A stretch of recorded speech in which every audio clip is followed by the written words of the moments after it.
Tunaendelea vizuri kama alivyotoka kusema mwalimu. Hakuna mchezaji ambaye ana injury zaidi ya Mzamiru, na wachezaji wote wana morali ya mchezo.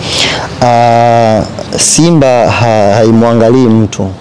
Simba haimwangalii mtu, inaangalia mechi zake.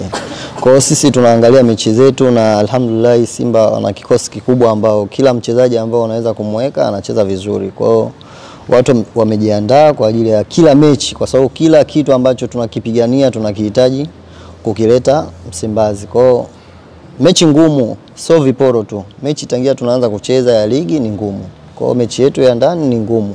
Always inakuwa hivyo. Simba ni timu kubwa. Simba ni timu kubwa. Nasema Simba ni timu kubwa kwa sababu kila anayekuja Simba anajua umuhimu wa kitu gani kimemleta Simba. Sisi sio watoto kama muda wote tunafuatana mechi, hapana. Kila mtu anajua umuhimu wa mechi ambao tunakutana nayo. Aiza iwe Mashujaa, aiza iwe hata daraja la kwanza. Kila mtu anajua umuhimu wa mechi ambao hamasa inakuwa iko vile vile, kwa sababu hakuna kitu kizuri kama unatoka kwenye mechi kubwa afu unaenda kwenye mechi ambayo wewe unasema ndogo. Hii sio mechi ndogo. Kama unakumbuka Mashujaa sisi tumeshinda katika dakika za nyongeza, tena goli moja. Kwa hiyo hatujaichukulia kiurahisi hivyo. Yaani ni mechi kubwa sana, kwa sababu labda Mashujaa wako kwenye nafasi tu ambayo iko ya chini, lakini ni timu nzuri, ina wachezaji wazuri, ina mwalimu mzuri. Kwa hiyo hatuwezi kuichukulia kuwa tunaenda nyumbani kitu cha rahisi. Hapana, hamna kitu cha rahisi. Mashujaa mechi ya kesho itakuwa ni ngumu, na kila mchezaji focus yake ni kushinda katika mchezo wetu wa kesho. Swali? Awezi tungetamani kusikia ahadi yako binafsi kwa wapenzi na mashabiki wa Simba kuelekea mchezo huo Mashujaa, lakini na michezo yote ambayo imebaki mbeleni.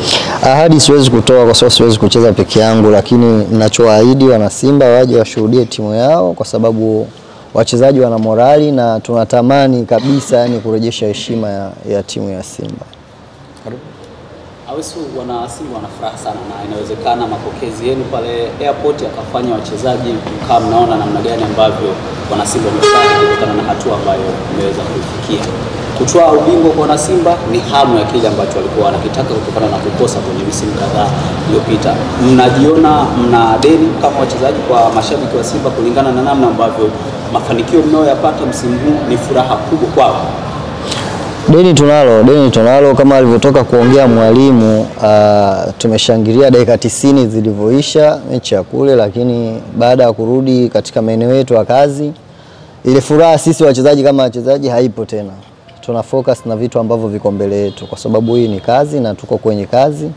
Kwa hiyo hatuja relax wala hatuna furaha ya kupitiliza. Mashabiki wao kazi yao ni kutaka kile kitu kizuri. Kwa hiyo kama hichi tumeanza kuwaletea kizuri, tunahitaji kuwaletea vizuri zaidi ya